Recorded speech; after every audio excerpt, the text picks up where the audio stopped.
What's up, guys? Tonight I'm bringing you the 30,000 mile review on my Focus ST. It's been a while since I've done a kind of a mileage update. I haven't done that in a while. The reason I didn't post any videos this week was because I was waiting for the mount that I have on the camera. I was waiting for that to come in. So it's finally in. I'm finally back in action with all the proper mounts and everything. And can produce videos now. 30,000 miles with the Focus ST. Let's start. I'm going to take it straight from the top as to what the car is, what I paid for it, what I've done to it, all that stuff. Negatives, positives, I will cover all that in the video. First thing, I think there's a C43. Big fan of Mercedes right now. I don't know what he was. The person waved at me. All right, back on track. From the top, out the door, I paid, I think it was $31,000 for this car. So what I paid on the car was like $29,200, which I felt at the time was a decent deal.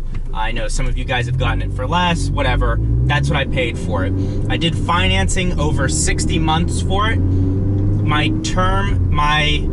payment initially was $350. I then refinanced immediately with State Farm. I got a 2.5% finance rate over 60 months, which saved me an additional $20 per payment. So my payment was $330.87. Since then, I've been paying ahead on the car, so I only owe about $8,000 on this car. I'm not underwater at all, and I've also done some upgrades. I'd say I have about $3,000 in upgrades, maybe $3,500. I did the tint SunTech CXP on the windows. That was the first thing I did. Really, out in Phoenix, that's a necessity. I don't even consider that like an upgrade or a mod. You just need that. Second thing I did, filter, the high flow filter on the intake. I then got exhaust, rear motor mount, and I got like one of the tubes in like the elbow on the intake upgraded, which again, like I said, is more of a looks thing. So yeah, exhaust. And then I most recently got the tune done. I also did the recirculation valve, just a more sturdy valve. If you guys haven't, I have anything that I just mentioned. I have a video on the install of it, so just scroll through my videos and you'll be able to find that. Just go to the Focus ST playlist and binge watch that all weekend. Thank you. Please subscribe. So that covers that. Now, as far as driving the car, this is just still recent that I've put a tune on my ST. But even up until that point, I wasn't like unsatisfied with the power. The power is still great in this car, and I have no. If I didn't have a tune, I'd still be really happy with the car. This tune, though, is incredible. Just the fact that Ford Performance developed it gives me so much confidence in how it's going to perform on my car, because like I said in the tune video, Ford has access to the proprietary information in the ECU of the car to be able to maximize power without risking the powertrain, and that's just such an advantage over any tuner out there. Even a company like Mountain Tune, who has a very good relationship with Ford, Mountain Tune does not have access to that data.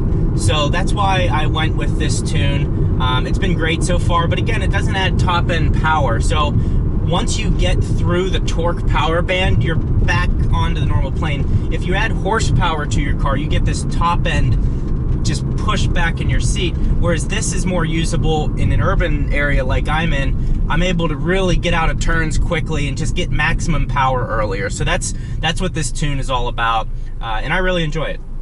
It's kind of refresh the car. The exterior of the car, I've talked about this. I haven't really done stuff to the exterior as far as aesthetic looks on the car. You know, no body kit, no wide body, no wheels or anything. A little low on fuel. But I've just kept the car basically stock on the outside. I recently put tires on it, but that's not really an aesthetic thing. That's more of a functional things. I just think it's a really good looking car. You know, one of my favorite things is like when you're walking in the grocery store or wherever, and you look back at your car, the way this car sits in the parking lot, it just looks so aggressive from the front. My buddy Dane, I was recently when I went to review his NSX, I was driving behind him. I was like 6 miles behind him. I couldn't keep up. But anyways, I was behind him, and he was just saying like how good this car looks from, you know, it looks aggressive. It still looks good, and I agree. I mean, it's a very good looking car, and the refresh that they did on the Focus ST in 2015 is really what sold me on getting this car. It's not that I hated the 13, 14 models. That's not what I'm saying at all. It just, to me personally, wasn't as appealing. So when they refreshed it, that's when I was ready to go. Aesthetically, outside, I don't know really if I have any plans to do anything on the outside of the car. If anything, I was thinking of trying to get some kind of brand deal with a company like Shell or Dr. Pepper or Squirt or something like that, and getting a crazy vinyl wrap on the outside of the car, just pretty much something obnoxious, but it would get recognition out there for you know, whatever company would decide to do that. So if you're a company. So those are my thoughts there. Interior of the car, also left it, I mean, I don't think I've done anything in here, not that I can think of. It comes with the ambient lighting, which you can change here in the ST3 package. There's a button here you can hit, and it's like a paint palette, and you can go through like 7 or 8 different colors. You can turn it up and down with this knob, and there's like LED lighting, and I think that only comes on the ST3 package. I don't think you can get that. Like this tune, I mean, you don't have to try it, you're going fast. But I don't think you can get that on the ST2 or ST1. But again, something that you might think of doing, I want some interior lights. It's just done from the factory.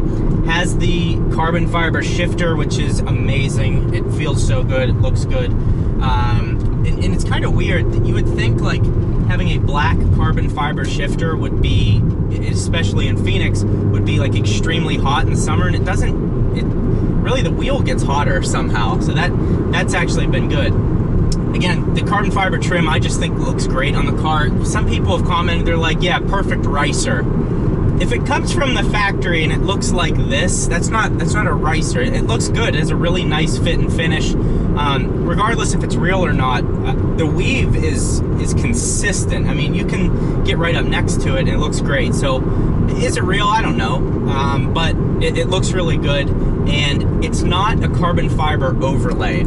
I have a problem with carbon fiber overlays because it's not like, the point of carbon fiber is it's strong and rigid and it cuts weight. So when you have an overlay, like you can get engine covers that are carbon fiber, but that lays over the plastic or whatever is on your engine to create a look. And I would much rather it be the actual engine cover replacing a plastic cover. You know what I'm saying? So it's not adding weight, even though it's a small amount. I just can't get past that. So that's what I would consider as a ricer, but you know, we're all different. Again, in the sense of the interior of the car, the seats are great. It comes with so much with the ST3 package. There's not much to do. A lot of the upgrades you would do would be to add power or things like that, you know, to the engine intake, all that normal stuff that you would do. A lot of people add wheels. I think exhaust is necessary. A lot of people do exhaust. But I don't know, I really like how the car comes, and I think that's a testament to Ford Performance. Then they turned around and said, middle finger to the United States, no more STs. So whatever, but they did a really nice job on this car. I can't take that away from them. It's just a shame that in the US we're not going to see the next iteration of the ST. Oh, we're going the 5th gear from 2nd today. This Prius is going to overtake me. Driving this car, as far as the things that have happened, there was a rattle in the roof, and other people have commented they have the same rattle. I got that fixed at the dealership, kind of. It's better, but it's still there. So that's been the only like problem. I haven't had any problems. There's been no recalls. I get all my service done at the dealership, and I do it on time or ahead of time. I keep the car extremely clean. So I don't know, just doing things like that. This is a reliable car. It has a solid engine. It has no major failures or anything like that. So I feel it has it's a reliable car. Now, I'm only at 30,000 miles, okay? That's very young in the car's life cycle. So any of you guys, I'm interested, if you have a Focus ST or Fiesta ST or even an RS, what's the mileage on your car? Let's see who has the highest, and be honest, don't be a dickbag. So I apologize for the abrupt ending there. Basically, the camera, here's the camera I got, you can see how small it is. It ran out of battery. I thought it would last a little bit longer, but it didn't, unfortunately. But I was wrapping the video up anyways. I wanted to make this a more cinematic video, have some drone, do some stuff, but just didn't have the time, so I'm going to put that work into one of my upcoming videos and make it really nice for you guys to watch. But any questions about the ST, again, I'm always going to I'll always get back to as many comments as possible about the ST or any questions in general at all. Throw it in the comments below. If you're still with me in this video, please like, please subscribe. We're doing some rapid growth for my standards, at least right now. So that's about it, and I have no pants on.